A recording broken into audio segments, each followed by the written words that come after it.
Muchas gracias. Muy buenas noches a todos y a todas. En primer término, señor presidente, señores integrantes y representantes de las distintas agencias, en nombre de todos los argentinos, darles la bienvenida a nuestro país en esta apertura del tercer Congreso Mundial de Agencias de Noticias. También darle la bienvenida al señor Frank La Rue, relator para la libertad de la expresión de la Organización de Naciones Unidas. Muy bienvenido una vez más a nuestro país. Un amigo de la Argentina, pero por sobre todas las cosas, un amigo de la libertad de expresión en serio. El señor vicepresidente de TELAM hacía mención a la reciente sanción de la Ley de Servicios de Medios Audiovisuales en la Argentina, que es un instrumento que contribuye a una democratización de la información audiovisual, y Fran La Rue estuvo presente aquí con nosotros discutiendo en el Parlamento, participando del debate, que realmente ha sido muy rico. Pero yo creo que este va a ser un congreso muy importante. Primero me siento un poco intimidada, le decía a los organizadores, porque sé que el primer congreso lo inauguró el actual primer ministro ruso, entonces presidente Vladimir Putin.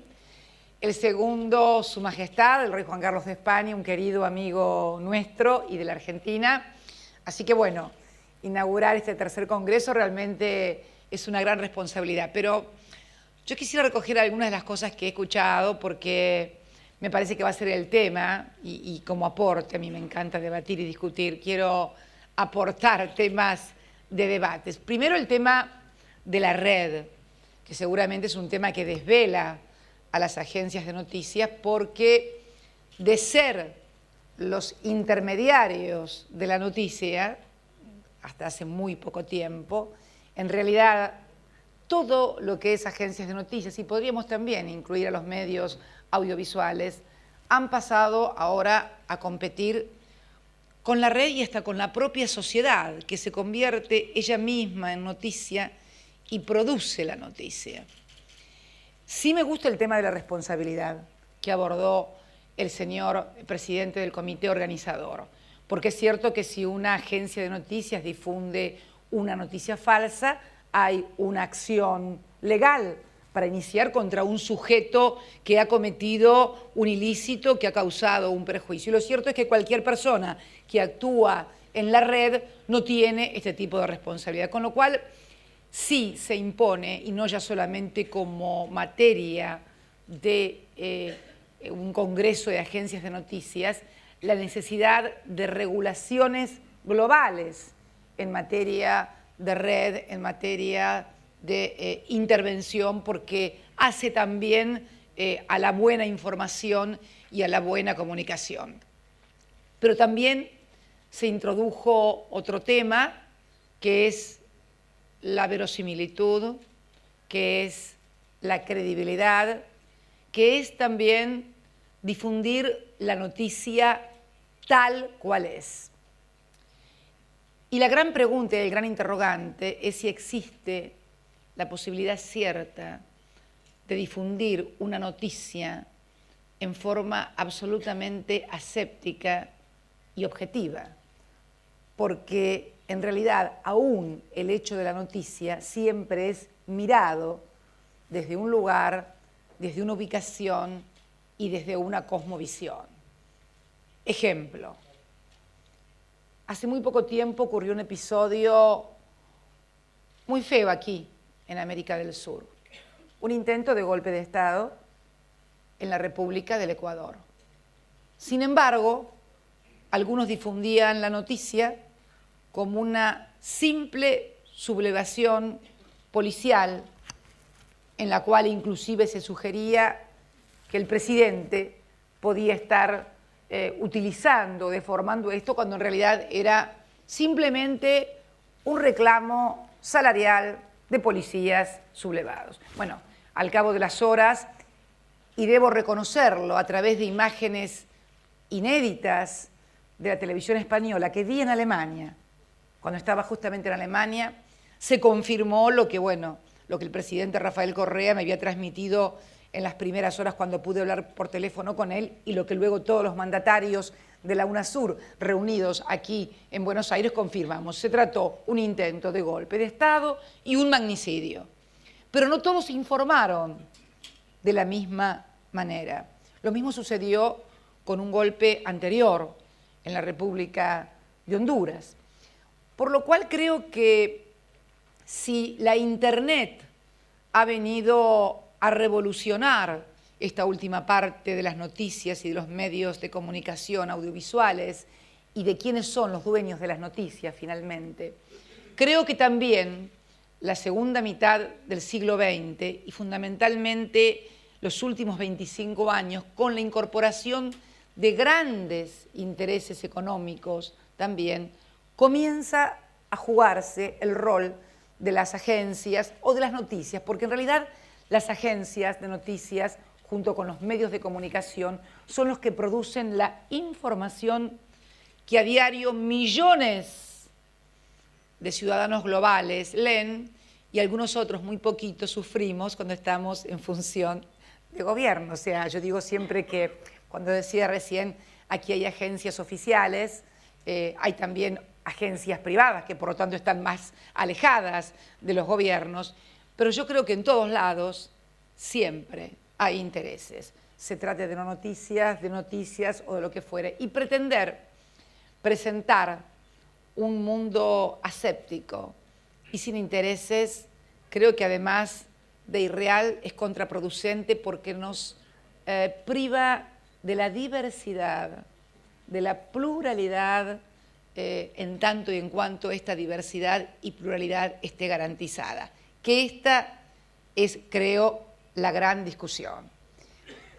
¿Podemos exigir que alguien sea aséptico y que presente la noticia tal cual? No, es imposible. Lo que sí podemos exigir como ciudadanos es que exista tal pluralidad y diversidad que permita tener distintas lecturas acerca de una misma noticia. Y yo creo que hoy, en el mundo de las comunicaciones, con grandes concentraciones también económicas, como se producen en todos los sectores de la vida global, estas cosas también están en discusión y deben ponerse sobre el tapete a la hora de la credibilidad. Porque creo que también el auge de la red tiene que ver con una desconfianza creciente por parte de la ciudadanía de cualquier país hacia los canales normales o institucionales de la información. Y ya que estamos, quiero tomar otro ejemplo,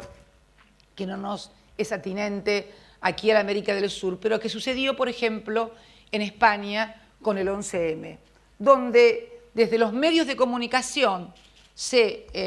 oficiales y privados,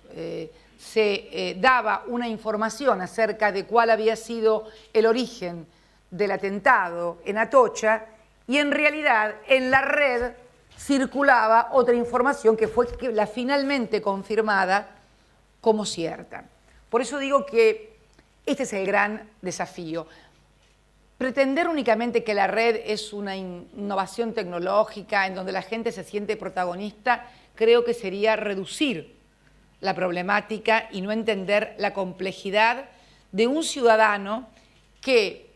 duda, y está muy bien en dudar, me parece que es sensacional dudar, y la otra también, la necesidad de cada ciudadano de ser él mismo parte de esa noticia y ser protagonista también de la noticia. Es como que ya no quiere solamente mirar, sino ser mirado. Me parece que esta es la innovación más fuerte que trae la red. Y se lo dice alguien que es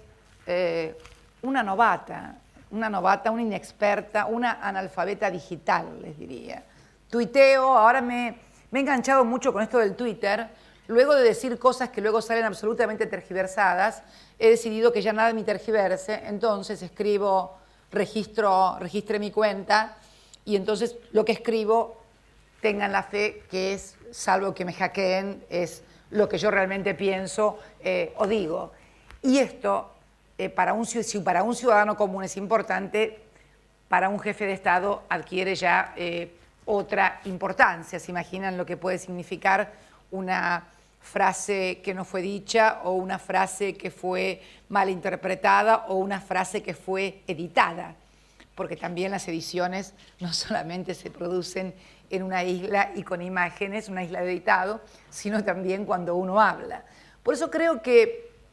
todas estas cuestiones, esta interacción, además, entre quienes solemos ser objeto de las noticias, porque normalmente quien está hablando como jefa de Estado, al igual que cualquier otro jefe de Estado o funcionario público, es un objeto de noticias, como puede ser un artista, como puede ser un hecho puntual, una tragedia, en fin. Y también, en este último caso, creo que sí hay por parte de las agencias, por lo menos en lo que a mí me ha tocado ver, en el abordaje de tragedias humanas, una seriedad y una responsabilidad que se ha podido evidenciar y que es importante porque hace la dignidad de las personas, hace al respeto de la condición humana, y muchas veces en otros medios que no son agencias vemos una suerte más de truculencia o de amarillismo en la difusión de las noticias, que debo decir no es la característica de las agencias de noticias, que por sus propias mecánicas, cables,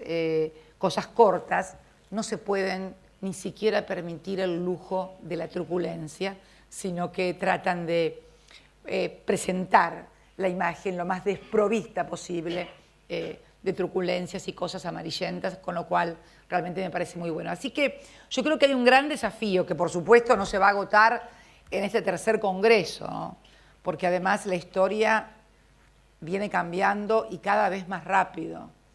Los que pensaron que en el año 89 se había acabado la historia y la anunciaron pomposamente, bueno, se deben haber dado cuenta que era una teoría equivocada, que la historia no se acaba, porque además me parece que pretender acabar con la historia era casi una suerte de soberbia intelectual bastante mediocre, si se me permite, porque en definitiva miles de años de historias de distintas civilizaciones nos aseguran que la historia no se termina y que van cambiando los protagonistas y van cambiando también esa misma historia. Y me parece que esto es lo lindo además y lo que es noticia. La noticia más grande que puede existir es que la historia sigue, que vamos a seguir asistiendo a cambios impensables y cada vez con más vertiginosidad, y que esa vertiginosidad nos va a exigir también a cada uno de los actores, y por supuesto las agencias de noticias también, repensar nuestras metodologías, repensar nuestros modos de comunicación, nuestra vinculación con el resto de la sociedad a través de las redes sociales. Hace poco me tocó inaugurar, para terminar, la Feria de Frankfurt. ¿Se imaginan? Si las agencias de noticias tienen un poquito de tirria con la red, lo que puede pasar con los libreros y los editores,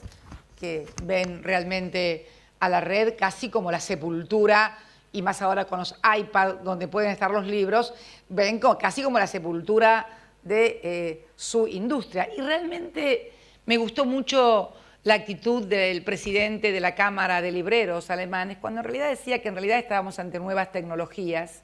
de la misma manera que cuando Gutenberg puso la imprenta estaba ante nuevas tecnologías, y que el gran desafío es saber utilizar esas nuevas tecnologías.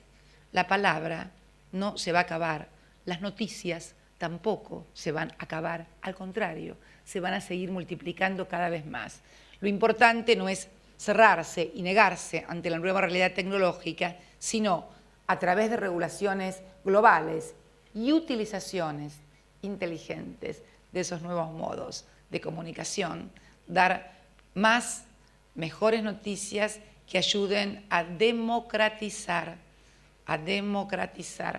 el acceso a la información, democratizar el acceso a la información, a toda la información, la que nos gusta y la que no nos gusta también, la que conviene a los intereses de la empresa y la que no conviene también, es el gran desafío para seguir siendo creíbles y para seguir estando ubicados en el centro de la escena. Como todos ustedes son gente muy inteligente, estoy absolutamente convencida de que lo van a lograr, no sé si en este Congreso, pero seguramente en el próximo, que van a decidir todavía. Le comentaba al señor presidente del comité organizador, que me decía que todavía no han decidido dónde se va a hacer, pero realmente creo que son dilemas y desafíos muy interesantes y que además, a mí me gustan los dilemas y los desafíos porque ayudan a agudizar el pensamiento, a tener nuevas ideas y a tener una actitud propositiva frente a los cambios que se han producido en tan corto tiempo y que vaticinan más cambios. Por eso, a prepararse con todas las neuronas para el futuro, porque el futuro ya llegó. Muchas gracias y muy buenas noches a todos y muy buen congreso y mejores conclusiones. Gracias.